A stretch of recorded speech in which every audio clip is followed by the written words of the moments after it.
आदाब। हेडलाइंस उर्दू में आपका इस्तकबाल है। मैं हूं आपके साथ सैयद अनवारुल लाहौरी। बढ़ते हैं खबरों की तफसील की जानिब, लेकिन उससे पहले एक नजर हेडलाइंस पर।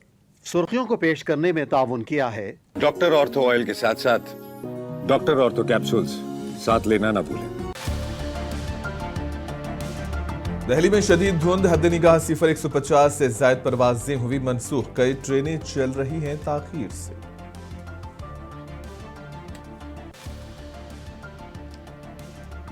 शुमाली कश्मीर में सिक्योरिटी फोर्सेस को मिली बड़ी कामयाबी, अस्करियत पसंदों के खुफिया ठिकाने का किया पर्दाफाश, भारी मिकदार में असलहा बरामद।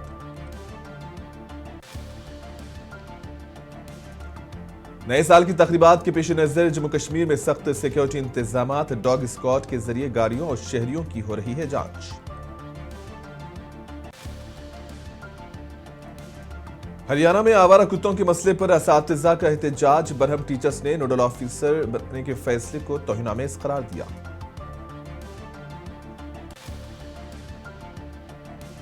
उत्तराखंड के चमोली में शिफ्ट चेंज के दौरान 2 लोको ट्रेनें आपस में टकराई, 60 से ज्यादा मुसाफिर जख्मी, महकमे रेलवे ने दिया जांच का हुक्म।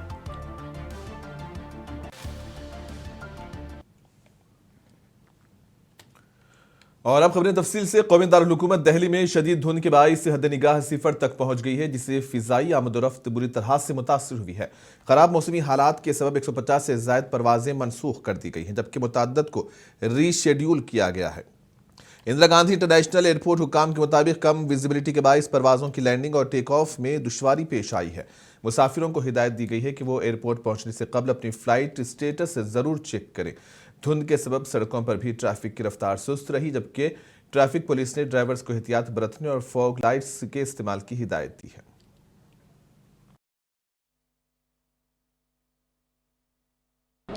मेरा नाम अली हुसैन है। मैं सऊदी जा रहा हूँ। एक्चुअली हमें उम्रा के लिए जाना था एंड अभी 1 घंटा हमारी फ़्लाइट डिले है, जिसकी वजह से हमें थोड़ी दिक्कत हो रही है। खाने पीने का प्रॉब्लम है। कंपनी से तो बता दिया था, but still we are waiting here. ठंड हो रही है, मम्मी भी परेशान हो रही है, तो ये सब दिक्कतें आ रही हैं हमें। और कहाँ जाना था आपको? हमें सऊदी जाना था उम्रा के लिए, मक्का मदीना। 1 घंटा लेट? जी, 1 घंटा लेट है फ़्लाइट। अभी आगे कुछ कंफर्मेशन है नहीं कितना लेट होगा, तो ये प्रॉब्लम्स हैं। फ्लाइट 1 घंटे लेट बताई है, 1 घंटे लेट बताई है। हमारे ग्रुप लीडर जो कंबर जी हैं, उन्होंने हम लोग को रात में ही बता दिया था कि आप लोग 1 घंटे लेट पहुंचना है यहाँ। बट मैं बीमार हूँ तो थोड़ी दिक्कतों का सामना करना पड़ रहा है। बीमारी की वजह से मेडिसिन है, खाने का है, उस वजह से थोड़ी दिक्कत का सामना करना पड़ रहा है। वैसे व्यवस्था सही है, व्यवस्था की कोई दिक्कत नहीं है। मेरा फ़्लाइट जो था ये 4:10 पे सुबह था। लगभग एंट्री हमको जो करनी थी वो 1 बजे करनी थी। हम 1 बजे करीब यहाँ आ गए, 12 बजे एंट्री मार दी हमने।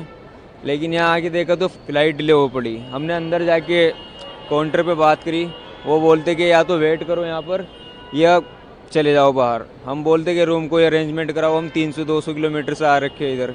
बट वो नहीं बोलते कि हमारे पास कोई इसका कोई वो नहीं है, यह आपकी वो है कि डिले हो गई है। अब 11 बजे काउंटर खुलेगा, 11 बजे के बाद यहाँ आना अंदर। अभी वो फ़्लाइट जो हो गई हमारी, अभी 3:30 बजे हो गई दोपहर के, जो 4:10 पे थी। अभी कितनी सर्दी हो रही है, यहाँ लोग कितने परेशान हैं। इनके लिए कोई ये रूल्स अकॉर्डिंग, अभी अगर हम 5 मिनट लेट हो जाए ना, 3 घंटे पहले से भी जो आते 5 मिनट लेट हो जाइए, अंदर नहीं लेने के ये लोग। हमने इस बार दारुल हुकूमत दिल्ली में शदीद धुंध के बाइस ट्रेनों की आमद-ओ-रफ्त मुतासिर हुई है। घनी धुंध की वजह से हद निगाह इंतहाई कम हो गई है, जिसके सबब कई ट्रेनें ताखीर से चल रही हैं और मुसाफिरों को शदीद परेशानी का सामना है। नई दिल्ली रेलवे स्टेशन पर मुसाफिर तवील इंतजार करते नजर आए, जबकि रेलवे हुकाम ने मुसाफिरों को बर वक्त मालूमात फराहम करने के लिए ऐलानात का सिलसिला जारी रखा है। रेलवे इंतजामिया के मुताबिक धुंध की सूरत हाल बेहतर होते ही ट्रेनों की आमद-ओ-रफ्त मामूल पर लाने की कोशिश की जा रही है। मुसाफिरों को मशवरा दिया गया है कि वो सफर से कबल अपनी ट्रेन का स्टेटस जरूर चेक करें।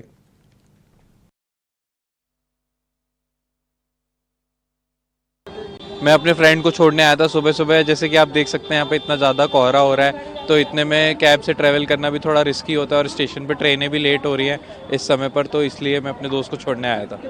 अभी तो ट्रेन राइट टाइम थी, शताब्दी जो थी वो शताब्दी तो राइट टाइम चल रही है, बट बाकी ट्रेनों का अंदाजे से लेट चल रही थी, इसलिए मैं छोड़ने आया था।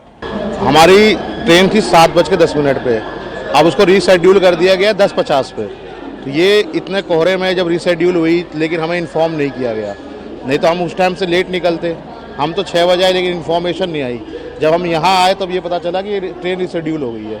तो ये जो इन्फॉर्मेशन जो इसके द्वारा देनी चाहिए वो दी नहीं जा रही है, वो पहले से हमें दे देना चाहिए, जिससे कौमी दारुल हुकूमत दहली में आज शदीद सुबह धुंध की लपेट देखी गई, जिसके बायस नॉर्दर्न एक्सप्रेस रोड पर हद निगाह इंतहाई कम हो गई है। गाड़ियों की रफ्तार सुस्त पड़ गई और ट्रैफिक की रवानी मुतासिर रही। धुंध की शिद्दत के सबब मुसाफिरों को शदीद मुश्किलात का सामना करना पड़ा, जबकि कई मुकामात पर गाड़ियां हेडलाइट्स और फॉग लाइट्स के सहारे आहिस्ता आहिस्ता आगे बढ़ती नजर आई। पुलिस ने ड्राइवर्स को एहतियात बरतने, रफ्तार कम रखने और महफूज फासले को बरकरार रखने की हिदायत दी है। महकमे मौसमियात के मुताबिक आइंदा चंद दिनों तक सर्दी और धुंध की शिद्दत बरकरार रहने का इम्कान है, जिसके पेश नजर शहरियों को गैर जरूरी सफर से गुरेज करने का मशवरा दिया गया है। ये तस्वीरें दिल्ली के एम्स और आनंद विहार की है, जहां पर घना कोहरा छाया हुआ है।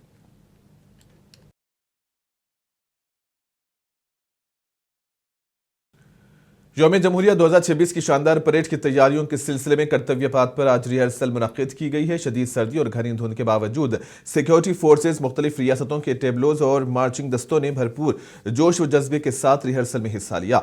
धुंध के बाईस हद निगाह कम होने के बावजूद रिहर्सल का अमल नज़्म व ज़ब्त के साथ जारी रहा। सिक्योरिटी के सख्त इंतजाम किए गए थे, जबकि पुलिस और दीगर एजेंसियां अलर्ट मोड पर नजर आई। हुकाम के मुताबिक तमाम तैयारियां तयशुदा मनसूबे के मुताबिक मुकम्मल की जा रही हैं, ताकि 26 जनवरी को यौम जमहूरिया की परेड शानदार और महफूज अंदाज में मुनाकिद की जा सके।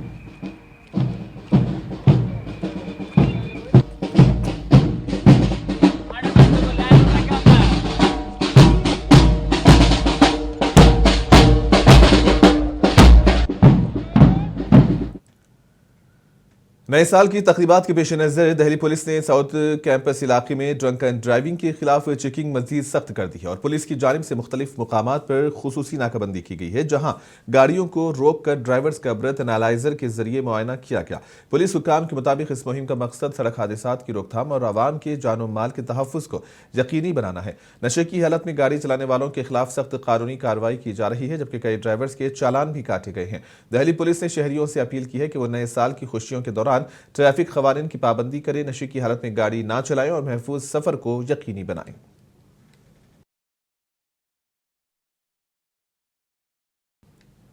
दिल्ली एनसीआर में शदीद धुंध के बाईस हद निगाह सिफर तक पहुंच गई है, जिससे सड़क और फिजाई आमदोरफ्त शदीद तौर पर मुतासिर हुई है। वहीं मॉर्निंग वॉक करने वाले लोगों ने बताया कि दिल्ली में हवा का मेयार दिन ब दिन खराब होता जा रहा है। AQI 400 के पार कर गया है, जिसकी वजह से उन्हें घरों और दफातर में एयर प्यूरिफायर लगाने की जरूरत पड़ गई है। मुकामी लोगों ने हुकूमत से बढ़ती आलूदगी पर काबू पाने की अपील की है। हम अपने ऑफिस में और घर में भी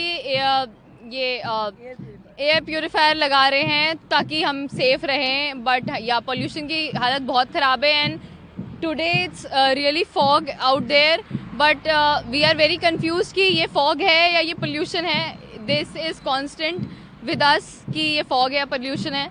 तो या पोल्यूशन की तो बहुत बुरी हालत है, but yeah today is 31st eve and it's very fog, so we are enjoying. Pollution क्या, इस टाइम तो सब जिस हिसाब से ठंड पड़ रही है पॉल्यूशन कम, फॉग ज़्यादा लग रहा है। वैसे दिल्ली में बहुत ज़्यादा पॉल्यूशन है, इसके लिए कुछ तो सरकार को और वैसे एफर्ट्स तो कर ही रही है और भी एफर्ट्स करने चाहिए जिससे पॉल्यूशन में कुछ सुधार है। पहले पिछले साल तक कुछ 300-400 AQI रहता था, इस साल तक कुछ 600 और 800 AQI पहुँच गया है। तो पोल्यूशन की हालत साल दर साल ख़राब तो बहुत होती जा रही है, बट हम लोग यहाँ काम करते हैं, so we work here, so we have to be here. तो यहाँ रहना भी पड़ता है, ऑफिस भी जाना पड़ता है, बट पोल्यूशन बहुत ख़राब हो रहा है और I don't think so government कुछ भी स्टेप्स ले रही है इसके लिए। तंदूर हटाने से कोई पोल्यूशन नहीं सही होता, तो I think they should take. Uttar Pradesh के शहर प्रयागराज में आज सुबह घनी धुंध और कड़ाके की सर्दी के बायस अवामी जिंदगी मुतासर हुई है। धुंध की शिद्दत के सबब हद निगाह बहुत कम हो गई है, जिसकी वजह से ट्रैफिक की रवानी सुस्त हो गई है और कई इलाकों में मामूलाते जिंदगी मुतासर रही। महकमे मौसमियात के मुताबिक शहर में दर्ज हरारत इंतहाई कम रिकॉर्ड किया गया है और आइंदा चंद दिनों तक सर्दी और धुंध का सिलसिला जारी रहने का इम्कान है।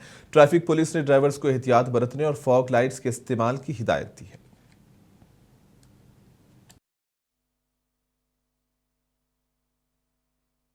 भाई निकलेंगे तो खाएंगे कैसे, रोज़ निकलना है, रोज़ कमाना, और टेम्परेचर इतना ज़्यादा नीचे हो गया है कि घर से निकलना बहुत मुश्किल है, हाथ पाँव एकदम काँपा जा रहा है। बहुत ठंड है, विजिबिलिटी तो बिल्कुल लग रही है जीरो हो गई है, हाथ पैर काम ही नहीं कर रहा है। हम लोग पूरा कान हाथ पैर सब बिल्कुल ढक के तो निकले हैं तो भी हाथ पैर नहीं काम कर रहा है, गल रहा है,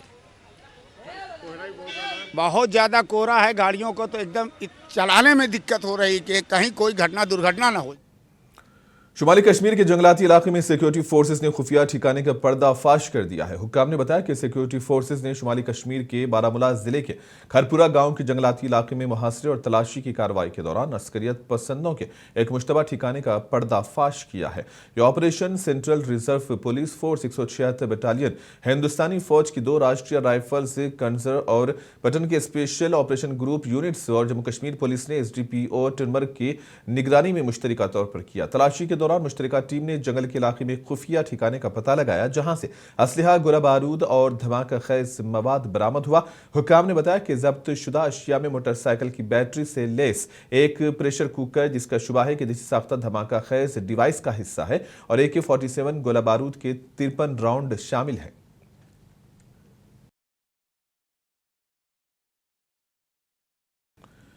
पूरा मुल्क नए साल की तकरीबात की तैयारियों में मसरूफ है, तो वहीं सरहद पर सिक्योरिटी फोर्सेस भी शहरियों की हिफाजत के लिए चौकस है। 31 दिसंबर और नए साल के मौके पर लोगों के जश्न को महफूज बनाने के लिए जम्मू कश्मीर में सख्त हिफाजती इंतजाम किए गए हैं। बानी हाल में सिक्योरिटी एहलकारों ने डॉग स्क्वाड की मदद से लोगों और गाड़ियों की कड़ी जांच पड़ताल की है। सिक्योरिटी चेकिंग के दौरान अहम रास्तों पर नाकाबंदी की गई और मुसाफिरों को हिफाजती इक़दामात के बारे में आगाह किया गया। हुकाम ने शहरियों से अपील की है कि वो हिफाजती हिदायत पर अमल करें और गैर जरूरी सफर से गुरेज करें, ताकि नए साल की खुशियां और महफूज अंदाज में मनाई जा सके।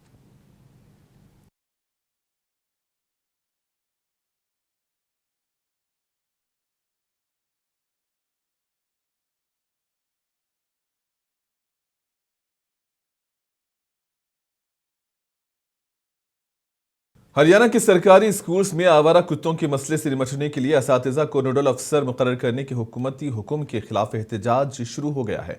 कैथल में असातिज़ा सड़कों पर निकल आए और इस फैसले की शदीद मुखालिफत की। असातिज़ा का कहना है कि यह हुक्म उनके वक़ार के खिलाफ है और इससे जाहिर होता है कि हुकूमत असातिज़ा के पेशे को किस नज़र से देखती है। मुजाहिरीन ने मुतालबा किया है कि ऐसे गैर तालीमी काम उन पर न डाले जाएं। दूसरी जानिब ज़िले इंतज़ामिया का कहना है कि यह हिदायत तुलबा की हिफाजत को यकीनी बनाने के लिए दी गई है, ताकि स्कूल्स में आवारा कुत्तों के खतरे से बचाव मुमकिन हो सके। इंतजामिया के मुताबिक इस इक़दाम का मकसद किसी की तौहीन नहीं बल्कि बच्चों की सलामती को यकीनी बनाना है। हुकूमत के फैसले के खिलाफ कैथल में दर्जनों टीचर्स ने मुकामी इंतजामिया के खिलाफ नारेबाजी करते हुए बड़े पैमाने पर एहतजाज किया।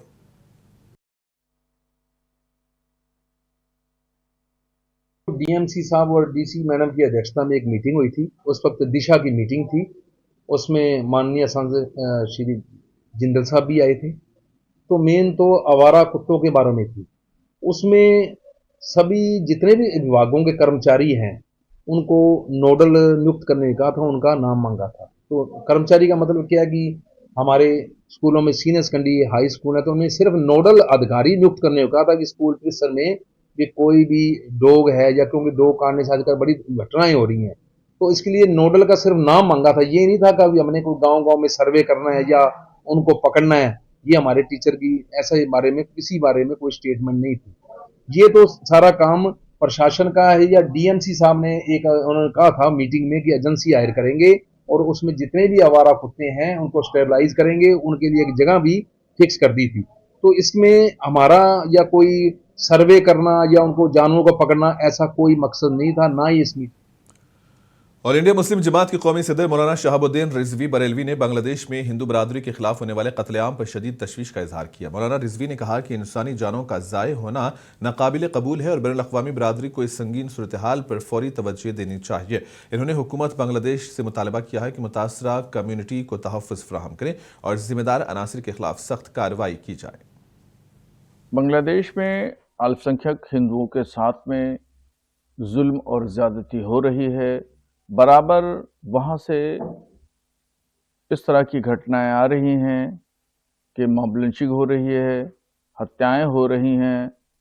फरीदपुर, कुमिल्ला, चाटगाम, ढाका जैसे शहरों में उपद्रव मचाए जा रहे हैं, हिंदुओं के घरों पर हमले हो रहे हैं। बांग्लादेश की यूनुस हुकूमत लॉ एंड ऑर्डर में फेल हो चुकी है, नाकाम हो चुकी है। ऐसी कंडीशन में अक़वाम मुत्तहिदा को चाहिए कि हमारी सरकार बात करके उच्च स्तर पर इस मसले का हल निकाले और जल्द से जल्द निकाला जाए। वहां पर कट्टरपंथी विचारधारा के लोगों ने पूरे बांग्लादेश की हुकूमत को, यूनुस की सरकार को यरगमाल बना लिया है। और ये यूनुस की हुकूमत पूरे तौर पर पाकिस्तान की खुफिया एजेंसी और कट्टरपंथी विचारधारा के लोगों की आलयकार बन चुकी है। और यही कट्टरपंथी विचारधारा के लोग हैं जो अल्पसंख्यकों पर हमले कर रहे हैं। ये हमले फौरन रुकना चाहिए। असम के मुख्यमंत्री हेमंत कुमार विश्व शर्मा आसाम के डेमोग्राफी चेंज होने की बात कर रहे हैं। ये झूठ बोल रहे हैं और ये हकीकत के खिलाफ है। ऐसा आसाम में कुछ नहीं है। जितने बच्चे मुसलमान पैदा कर रहा है उतने बच्चे हिंदू भी पैदा कर रहे हैं। और ये बच्चे पैदा होना ना होना ये खुदा की नेमतों में से एक नेमत है। जिसके पास बच्चे नहीं होते हैं, पैदा नहीं होते हैं, उससे उन बच्चों की कद्र और कीमत पूछिए, उससे उनकी अहमियत पूछिए। तृणमूल कांग्रेस के लीडर्स आज इलेक्शन कमीशन ज्ञानेश कुमार से मुलाकात करने वाले हैं। टीएमसी का एक 10 रुकनी वफ्द आज chief election commissioner Gyanesh Kumar से दिल्ली में मुलाकात करेगा। इस मुलाकात में पार्टी मुख्तलिफ इंतखाबी उमूर, हालिया सियासी सूरत-ए-हाल और इंतखाबी अमल से जुड़े अहम मामलात पर अपनी बात रखेगी। ज़राए के मुताबिक तृणमूल कांग्रेस वफ्द की जानिब से इंतखाबी शफाफियत, ज़ाब्ते अखलाक पर अमल दरामद और आइंदा इंतखाबात से मुताल्लिक चंद खदशात पर गुफ्तगू मुतवक्को है। मुलाकात को सियासी तौर पर अहम माना जा रहा है क्योंकि इसके नताइज आने वाले दिनों में इंतखाबी माहौल पर असर डाल सकते हैं। वाज़ेह है कि आइंदा साल बंगाल में असेंबली इंतखाबात होने वाले हैं।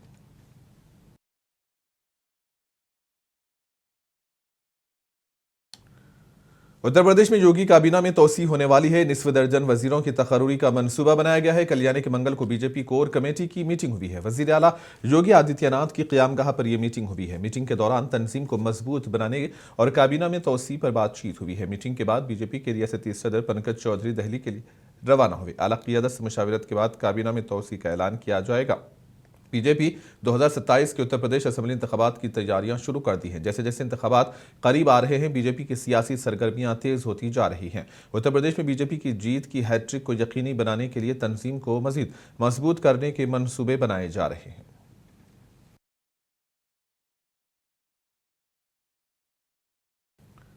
उत्तर प्रदेश में स्पेशल इंटेंसिव रिवीजन का अमल मुकम्मल कर लिया गया है। इस सिलसिले में रियासत के chief election officer Navdeep Renova ने जानकारी देते हुए कहा कि ड्राफ्ट वोटर लिस्ट 6 जनवरी 2026 को जारी की जाएगी। चीफ इलेक्शन ऑफिसर के मुताबिक इस अमल का मकसद वोटर लिस्ट को ज्यादा शफाफ, दुरुस्त और अपडेट बनाना है ताकि आइंदा इंतखाबात मुनसिफाना और शफाफ तरीके से मुनाकिद किए जा सके।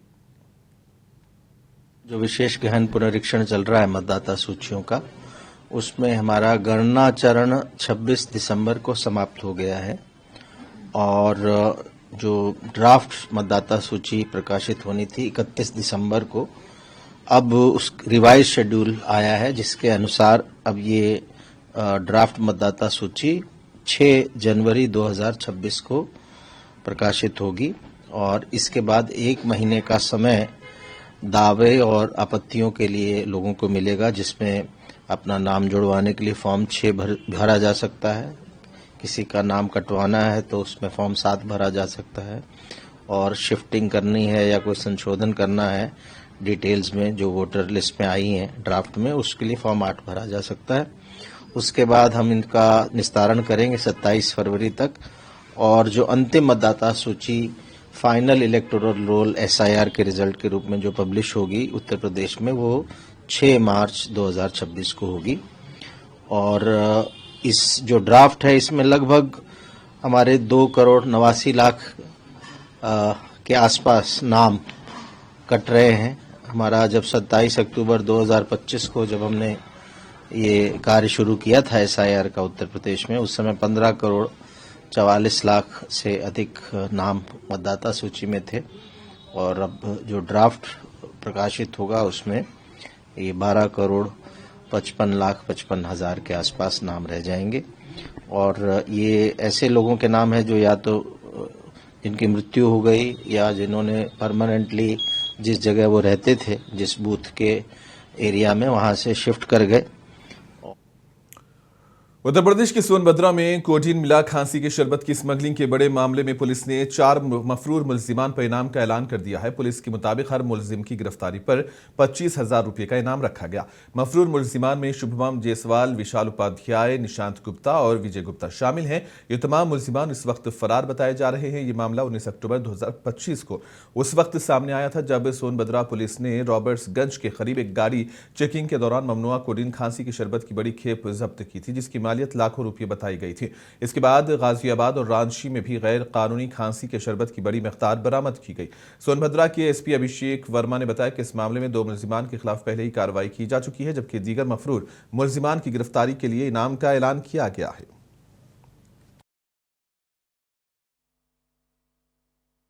जनपद सोनभद्र में 2 अभियोग पंजीकृत हुए थे कोडीन कफ सिरप को लेकर के।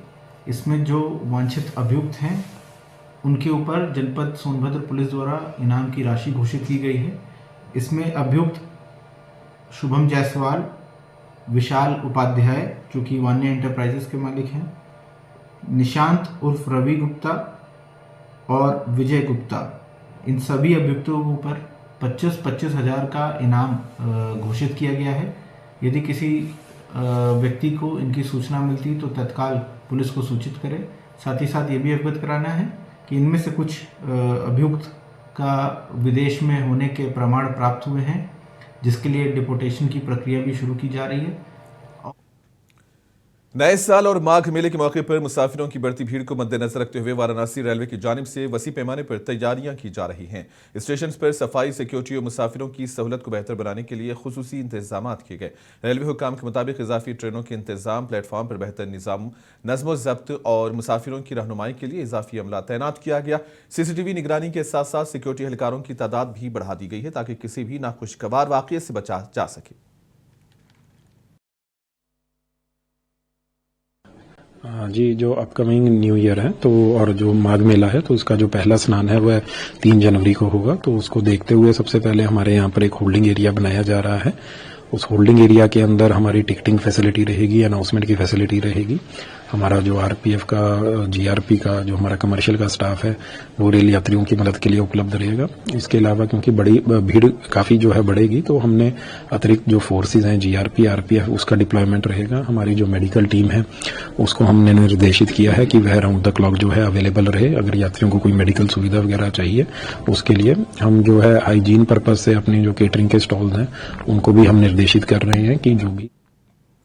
उत्तराखंड के चमोली में 2 लोकल ट्रेनें शिफ्ट चेंज के दौरान आपस में टकरा गई। हादसा पीपलकोची के करीब पेश आया है। इस हादसे में तकरीबन 60 के करीब मुसाफिर जख्मी बताए जा रहे हैं।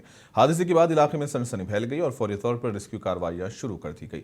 हादसे की इत्तला मिलते ही पुलिस और इंतजामिया की टीमें मौके पर पहुंची। चमोली के SP सुरजीत सिंह पनवार और जिला मजिस्ट्रेट गौरव कुमार ने जाए हादसे का मुआयना किया, सूरत हाल का जायजा लिया। हुकाम के मुताबिक फौरी तौर पर राहत और बचाव काम अंजाम दिए गए ताकि किसी भी मुमकिन जानी नुकसान को रोका जा सके। इब्तदाई मालूमात के मुताबिक हादसे की वजूहात की जांच की जा रही है, जबकि पुलिस ने वाकये की तफ्तीश शुरू कर दी है। शिफ्ट चेंज ओवर के समय 2 लोको ट्रेन टनल के अंदर ऑपरेट कर रहे थे, उनमें आपस में कोलिजन हुआ है लगभग 9:30 बजे के आसपास रात्रि में। और जैसे कि सूचना प्राप्त हुई उसमें लगभग 100 से ऊपर लोग, 108-109 लोग सवार थे, जिसमें से 60 के लगभग इंजर्ड हुए हैं। 42 लोग अभी यहाँ पर जिला अस्पताल में हैं, यहाँ पर एम्बुलेंस की सेवा भी। उत्तराखंड के नैनीताल के BD पांडे अस्पताल के हाथ में वाक़ एक आउट हाउस में अचानक जबरदस्त आग भड़क उठी। इब्तदाई इत्तलात के मुताबिक आग लगने की वजह शॉर्ट सर्किट बताई जा रही है। आग लगते ही इलाके में अफरा तफरी मच गई, ताहम फायर ब्रिगेड्स की टीम फौरी तौर पर मौके पर पहुंची। बर वक्त कार्रवाई करते हुए आग पर काबू पा लिया गया। खुशकिस्मती से इस वाक़े में किसी जानी नुकसान की इत्तला नहीं है। वाक़े के बाद अस्पताल इंतजामिया और मुकामी इंतजामिया ने सूरत हाल का जायजा लिया, जबकि आग लगने की वजूहात की मजीद जाँच की जा रही है।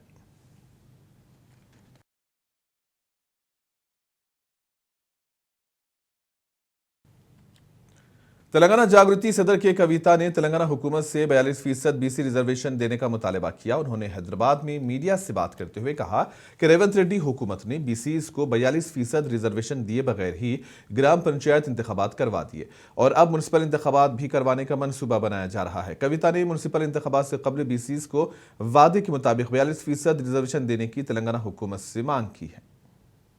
OBC reservation bill of Telangana is pending with the Honorable President of India. Unfortunately, that being pending, the Gram Panchayat elections were recently held in Telangana. The BCs of Telangana have lost their opportunity to get 42% of these seats and the reservation. So next, the government again, state government is again preparing to go for the municipal elections. I am demanding the Congress government in Telangana that you please immediately take a all-party delegation to Honorable Prime Minister, demand him to pass our bills.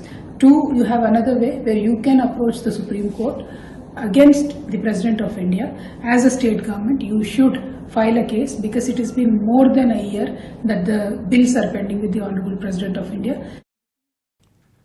और इसी के साथ ही खबरों का सिलसिला यहीं पर इख्तिताम पजीर होता है। दीजिए इजाजत, आदाब।